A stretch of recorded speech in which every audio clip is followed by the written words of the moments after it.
Michelle, does screen share work for you? It does not. It says host disabled participant screen share. It probably doesn't work for you either.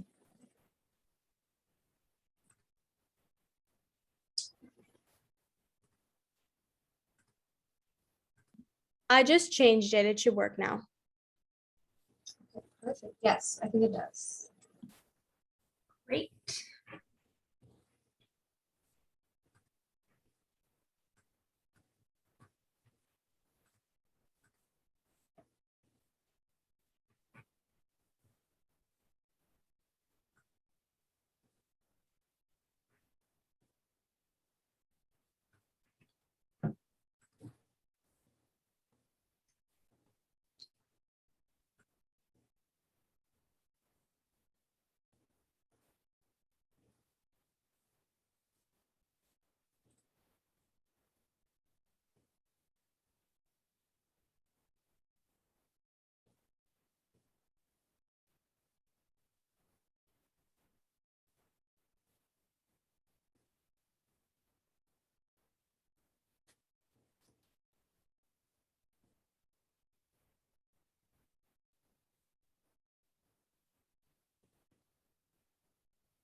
Patricia, should we wait for a few more people or get started?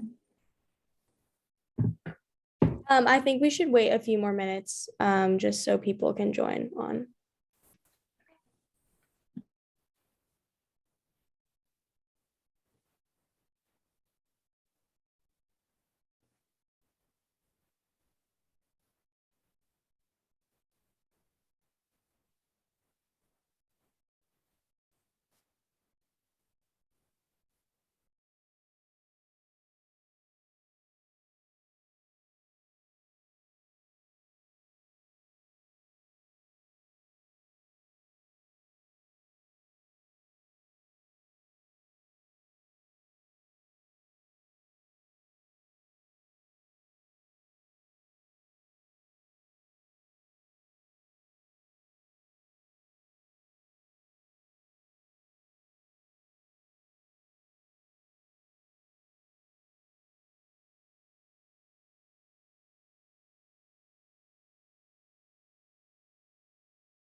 Okay, I think we're ready to get started. So thank you guys so much for joining Learn to Earn's second session on our series of personal finance and financial literacy.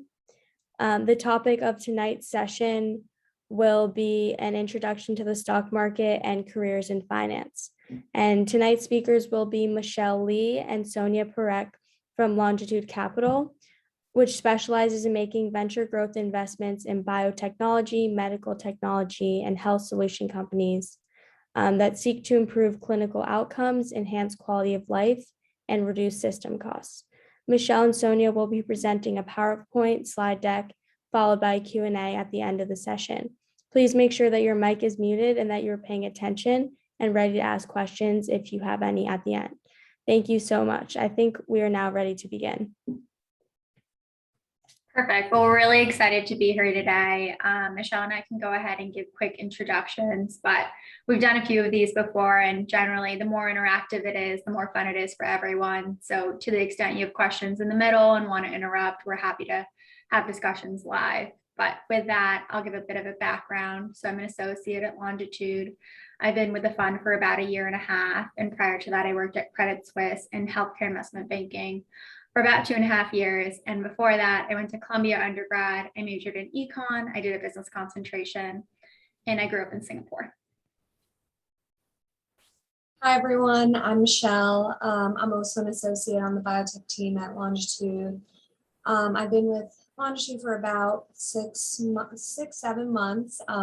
Prior to that, I was also in investment banking at a firm called Lazard. And before that, I went to Wellesley College and studied biochemistry and econ.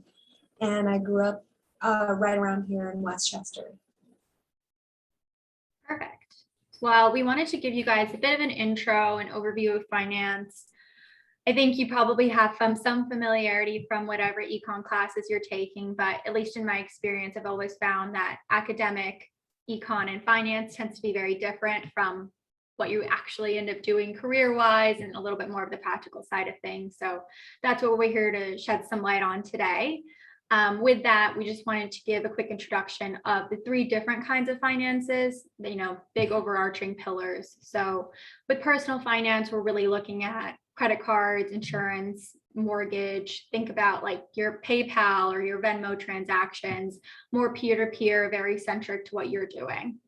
And then corporate finance, which is where Michelle and I have spent most of our careers, is related to the financial activities of a corporation. So think about whether you have to raise money in the public market or bonds and stocks and some of the stuff we're going to talk about later on today. And a big part of corporate finance is actually venture capital, which is what Michelle and I do today, which is essentially when startups receive capital from either angel investors or people like us who are for Longitude in exchange for a percentage of ownership.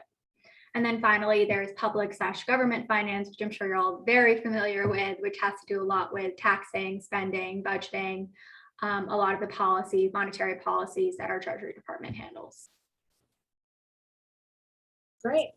So with that overview of finance, we thought it would be helpful to first go over risk versus reward, which is a major financial concept. And that will help us understand why and how people decide to invest their money into what different types of assets. And Sonia and I will be talking about the different types of financial assets people can invest in on the later slides. But in general, when we're talking about risk versus reward and that trade-off, we just mean that your potential return on an investment increases with the risk that's perceived with that investment. And why that happens is because, if you want someone to invest in your asset that's potentially very risky, you need to compensate them with a bigger payout down the road. So the first thing that we wanted to talk about is what is risk. So risk at the end of the day is just the chance that you lose some or all of your money that you have invested into this asset. And your asset can be stocks, bonds, it can be even your home. So a more concrete example could be housing values, how that change over time. So like if you were to buy a house today and say like Westchester for $500,000, but then that neighborhood changes a lot over time, like industries move in, factories move in, and it doesn't really feel like a suburb anymore, maybe your housing value will decline, and that's a instance of where like you are losing some of your value in your investment. A more real life example of that. So what are the major types of risk? Well, you can kind of bucket risk into 2 major classifications. So one is what we call systemic risk, and that would be something that impacts, everyone, the entire market. And that would be like recession, a pandemic like COVID, or inflation, or just like a political elections. Anything like that will not only affect, whatever companies that you're invested in, but it'll also affect everyone else. And then there are things called non-systemic risk, and that would be things that are, industry or company specific. So Sonia and I work in healthcare, so any major, change to insurance laws or insurance in general would greatly impact our industry, but probably, not tech, for example, maybe. And then we're next going to talk about how everyone has different risk tolerances. It's not just, the riskier the investment is, the more you have to compensate the investor. While that's definitely true, even with the appeal of these potentially larger returns with these risky investments, not everyone has the stomach to handle, such risky positions. So for example, it's your own personal risk appetite. Like I could have a very low risk tolerance just by nature. And because of that, want to invest in what are safer assets, something that wouldn't be as, like an example of not a risky high risk asset would probably be like cryptocurrency. You guys have probably heard of that. And then maybe something that's very safe would be like, General Electric, Google, something like that. So maybe I would invest in something like Google, but probably because it is so safe, my rate of return would be lower than if, I made it big investing in this very risky like cryptocurrency.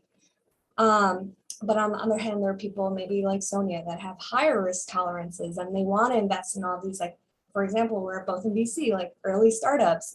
And while there's definitely a high chance of failure, there's also a very high chance of getting a major return on your money. So the last thing we want to cover is like, are there any things that you can do to minimize risk? Earlier, we talked about systemic risk like recessions or pandemics, and there's not really anything that you can do to combat that, but there are things you can do to combat, non-systemic risks that are specific to one company or a specific industry, and that is to diversify, your portfolio and what you invest in. So what do I mean by that? Like, let's say we have like $100 to invest in. If I were to put all of that into Bitcoin, for example, like that would be incredibly risky. If anything were to happen to Bitcoin, I could lose all of my money like overnight.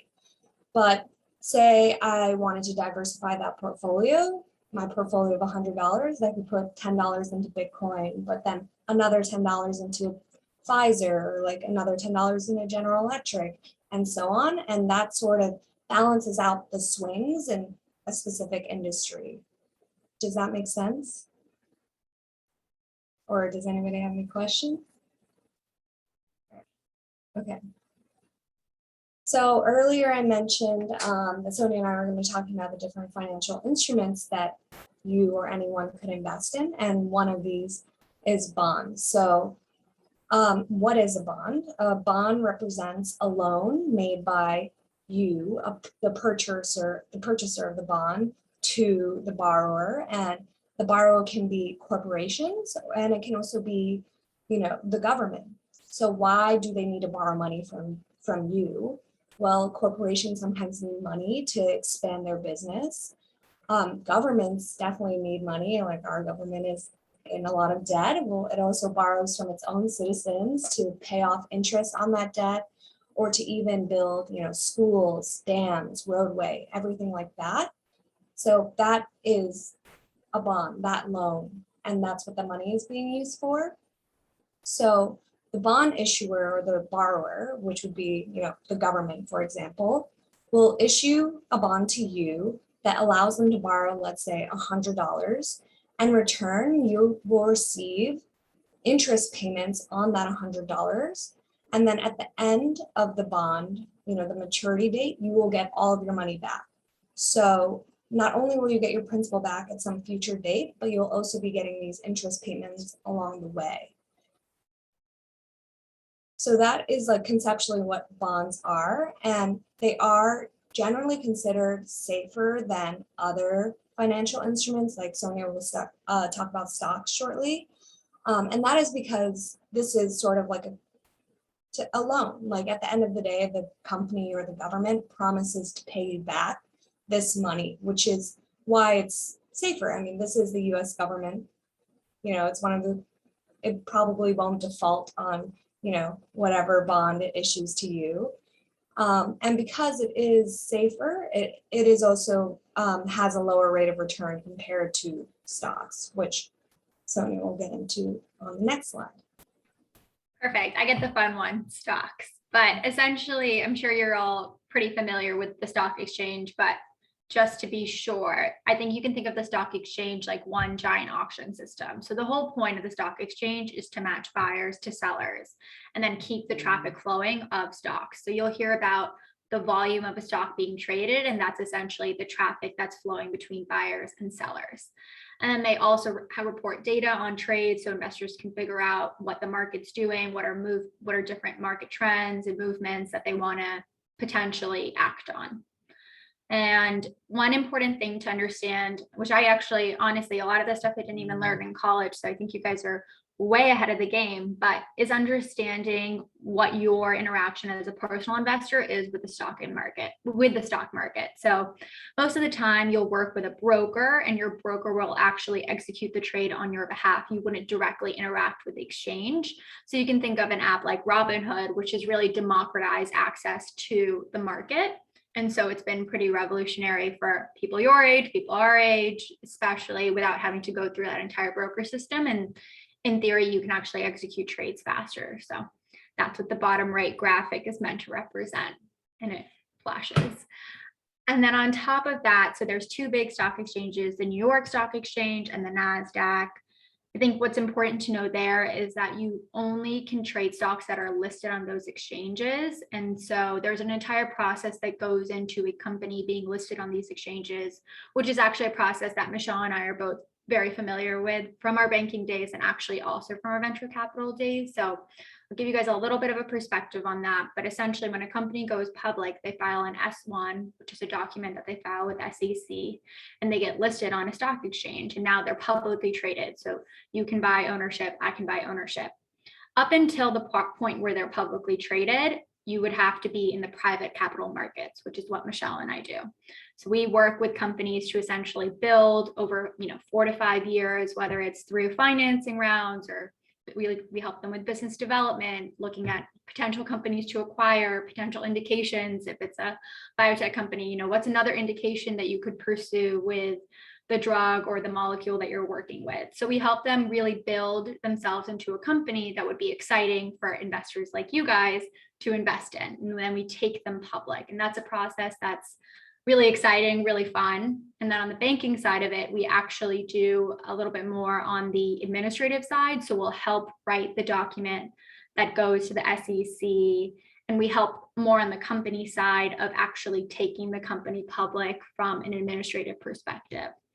So we'll help connect them with potential firms that may want to invest in the IPO, which is the initial public offering. So there's two different sides of the coin. There's also hedge fund investors, which they generally play in public markets, although sometimes they will play in crossovers, which are essentially deals that companies will do right before they go public. So a lot of information there, but I personally find IPOs and the entire process of going public really interesting, and so wanted to share at least what we learned. And I think that's kind of a good segue to the next page, which is all about what makes the stock market move. So I'm sure you guys have read about what makes monetary policy work and all of that, but if you think about the stock market, there's definitely more than the things on this page, but I would say these are the big market movers. So if you think about it, higher interest rates, stocks are going to go down. Taxes are lowered on corporate profits, stocks will go up. Higher economic growth, higher corporate profits, stocks will go up. Think about some shocking events which might move the market. So last year in February, which was my second week on the job at Longitude, a global pandemic struck. And so there were lots of stock market movements, and I actually spend a lot of time looking at virtual health. So a lot of like the Teladocs type of plays. And so I was actually this morning just looking at Teladoc stock over 2020, and the stock rose 139%, which is very significant in terms of the gravity of what we're talking about here. So you can see something like the pandemic, which really created a need for people to access healthcare at home, created an opportunity for Teladoc, and therefore you saw how the market moved very positively in the direction for healthcare technology versus healthcare services. So hospitals and things like that really suffered. Biotech, it was mixed reaction. Initially it was tough, and then since then the stocks have recovered, but you'll see a lot of volatility in the market every now and then, and there's not always a reason. It's not always a perfect science, but for the general thesis of how the market works, these are your 4 or 5 key factors. Perfect. All right, now we're going to make it fun. So who knows where the name Wall Street comes from? I don't have a prize, but if I did, you would get it for knowing the answer.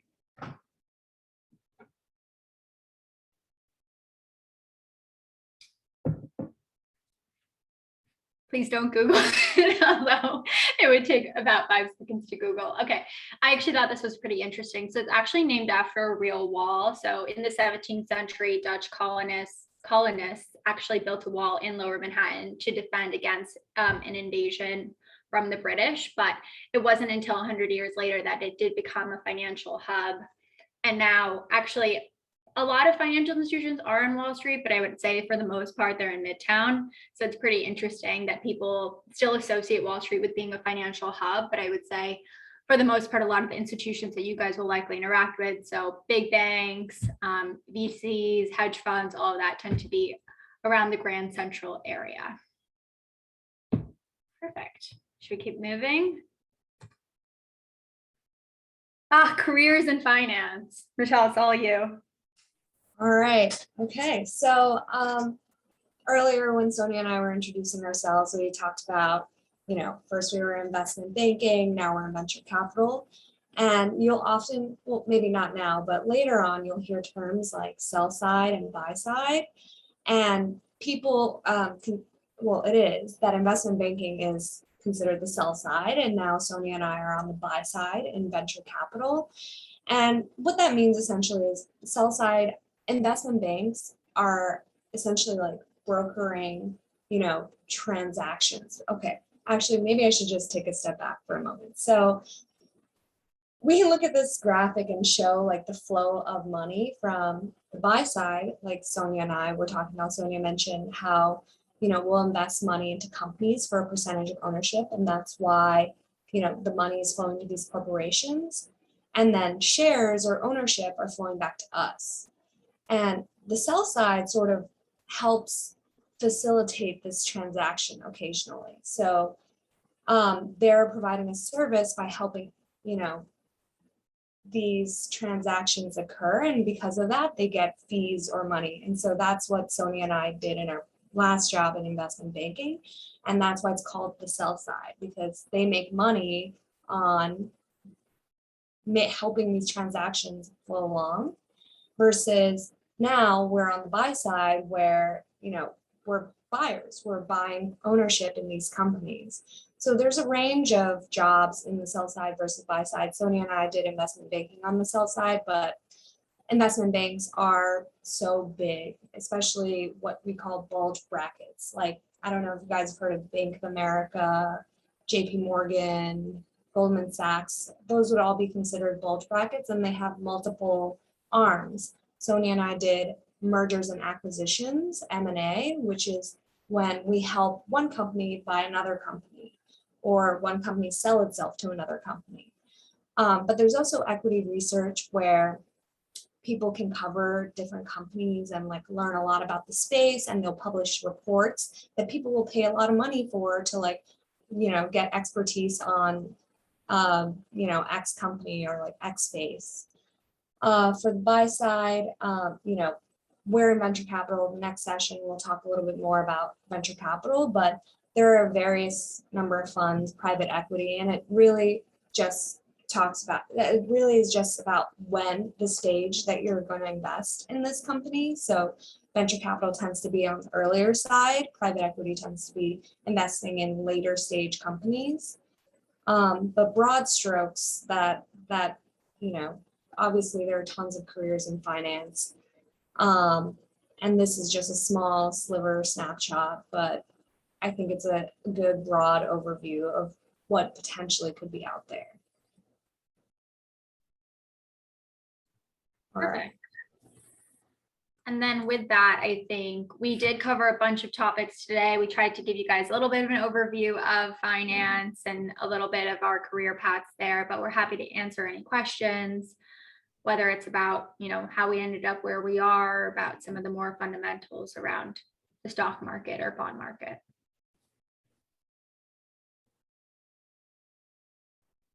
Okay, I have a question, and I'm first of all, I'm Beata. Hi. And I was just wondering if there's like anything that you would recommend to help like someone who's only in the ninth grade and wants to get a head start on learning these things, just so like if I enter this type of business, I won't feel so intimidating or feel not intimidated, not intimidating. If there's any like books or like websites I could visit to like help me understand more. That's a great question. And actually, we have a slide for resources to learn more in case you guys did want to do exactly that. A lot of the graphics and the information on the slides today, were pulled from these websites.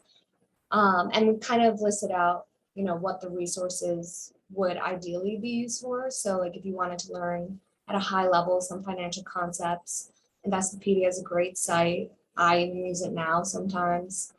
If you wanted to look at financial news to see what is moving the stock market, Bloomberg or Wall Street Journal are great resources for monitoring the actual stock price changes. There are tons of apps. Sonia referenced, Robinhood, that's a great one. You can also just use Yahoo Finance. Sonia also mentioned how companies file S1s to go public. Well, companies also file, every quarter, every year, financial filings that basically tell, the financial health of a company. Like, are they, making money? Are they, what have been the recent developments? And you can find that on FAMSEC. And then, it might be a little early for you, you're in ninth grade, but ultimately one day you'll start recruiting for jobs in finance if you're still interested when this does happen. I really liked Wall Street Oasis for a lot of its prep material. And then, I can't emphasize enough how much finance is a major part of it is networking and just, reaching out to people. So LinkedIn is a great resource. Your, alumni network at Greenwich Academy is going to be an incredible resource for you down the line, or your college alumni network as well. So all of these would be really helpful. Okay, thank you.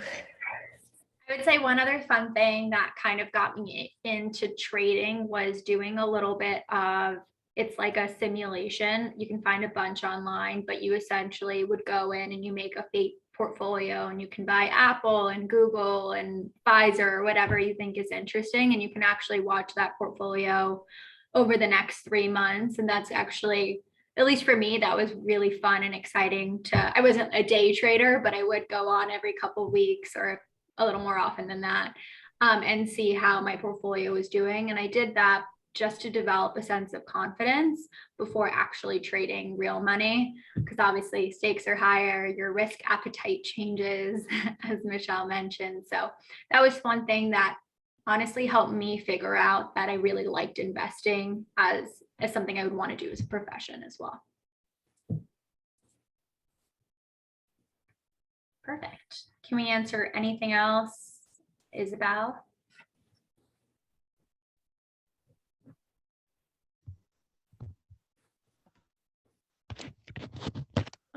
I actually have a question.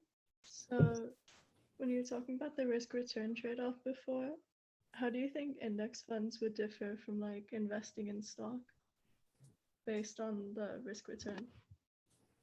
Yeah, that's a really good question. I think a lot of people, for example, when I was taking econ in college and my professors were telling us about how to invest later on, they reference index funds because it is like a blend of multiple stocks. So I would imagine your rate of return is probably a little lower, but the risk is also much lower because you're not, dumping all of your money into one stock.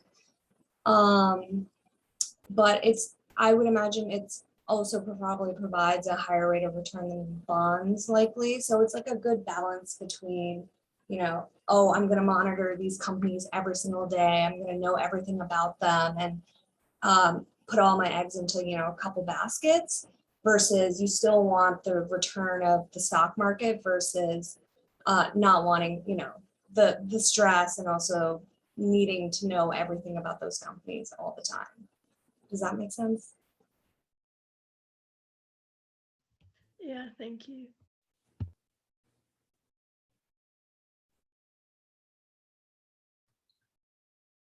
Isabel, did you have a question that we could answer? Or if anyone else does as well?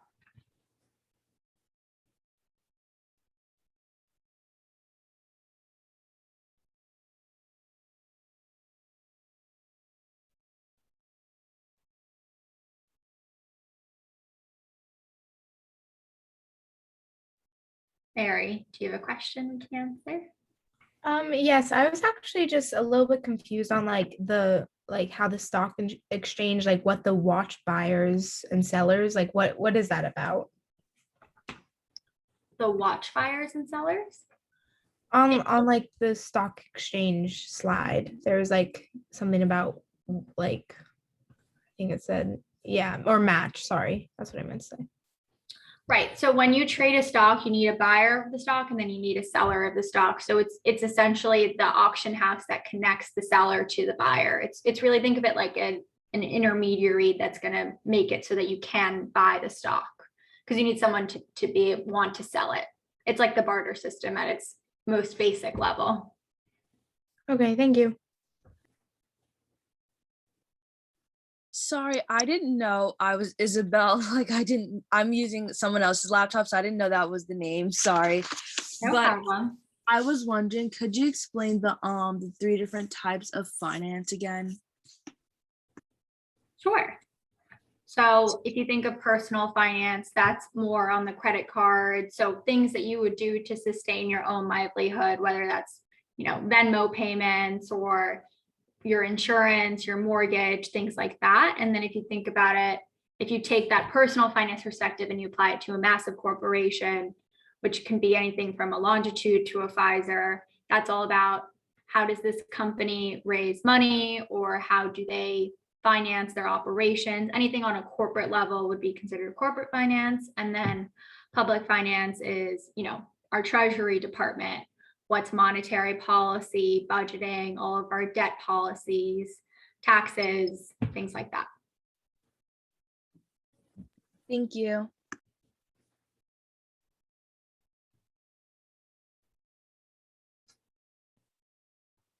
Perfect. Well, if there's no other questions, Michelle and I are definitely available to answer anything that might come up. Patricia has our contact information, and we just want to commend you all for showing up. Being a high schooler and wanting to educate yourself on this topic says a lot about, quality of character and all that you want to achieve in your life. And so we very much are excited to be here and want to be as helpful as possible. We actually have an office in Greenwich, so we are not too far away. And, if there's questions or career paths or internships or things that we can be helpful with or help you think through, we're happy to do so. Otherwise, Patricia, we'll hand it back to you if there's anything else you wanted us to cover. Yes, thank you so much. I think that's a great introduction to all of those terms. I know that for me, I definitely hear a lot of complicated terms in my everyday life, just talking to adults or other teachers. So I think that was a great clarification of basics that we can definitely dive deep into in the future. And I would also like to say that our next session will also be led by Sonia and Michelle next Wednesday, which is September 29th. At the same time from 7:30 to 8:10. And I'm going to be sending a feedback Google form to your emails in order for us to improve quality of our sessions and to make any necessary changes that you guys would like to see. And please feel free to reach out via email at learnearnworkshop@gmail.com and to Sonia and Michelle if you have any further questions. Perfect. Well, we hope everyone has a great night, and we'll see you next Wednesday. Thank you. Bye.